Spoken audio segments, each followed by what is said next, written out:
Assalamualaikum warahmatullahi wabarakatuh. Jumpa lagi dengan mata pelajaran ekonomi, materi pelaku ekonomi, dan interaksi antar pelaku ekonomi. Oleh Jasmaniar, Guru Ekonomi, Iman Insan Cendekia, Gorontalo. Kegiatan ekonomi dilakukan oleh pelaku ekonomi yang dibedakan ke dalam 4 kelompok, yaitu pertama, rumah tangga konsumen atau kita singkat dengan RTK.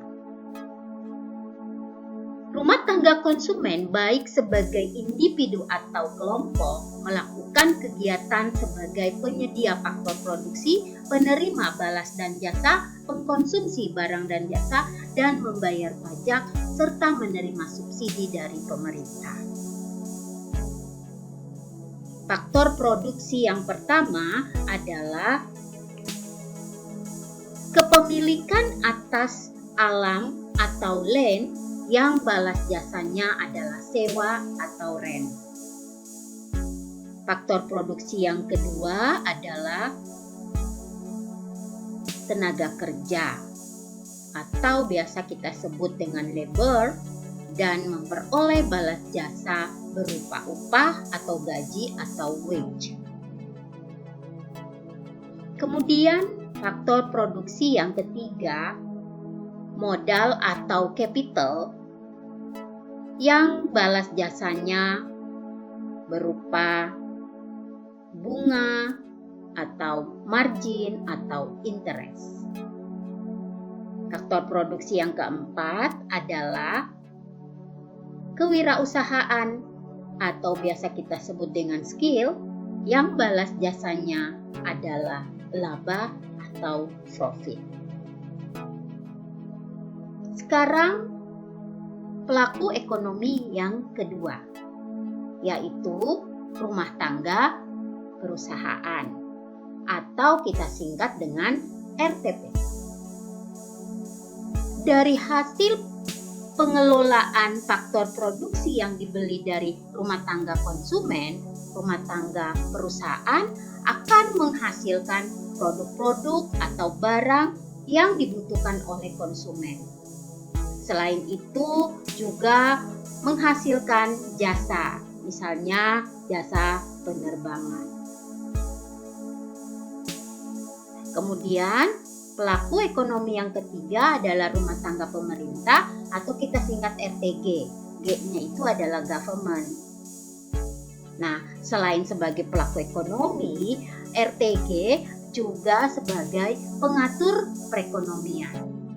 Nah, dari hasil kegiatan perekonomian rumah tangga konsumen dan rumah tangga produsen, pemerintah akan menyediakan sarana dan prasarana dan memberikan subsidi kepada masyarakat yang intinya akan memberikan pemerataan.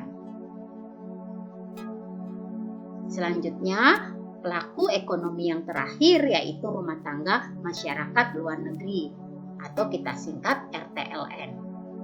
Pada dasarnya, suatu negara tidak bisa memenuhi kebutuhan hidupnya secara sendiri dan perlu melakukan perdagangan internasional melalui ekspor dan impor.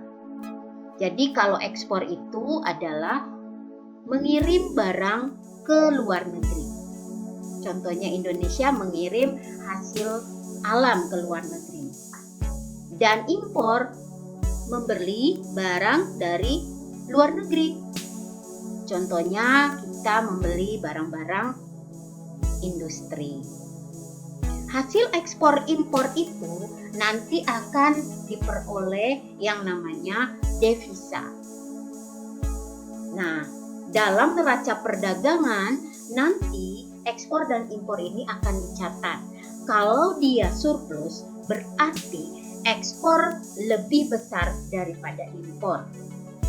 Namun kalau defisit berarti ekspornya lebih kecil daripada impor. Nah, seluruh kegiatan 4 pelaku ekonomi ini akan kita lihat pada diagram arus lingkar atau disebut dengan circular flow kegiatan ekonomi. Nah, kalian harus perhatikan baik-baik ya arah tanda panahnya. Oke, selamat belajar. Sampai jumpa lagi. Assalamualaikum warahmatullahi wabarakatuh. Bye.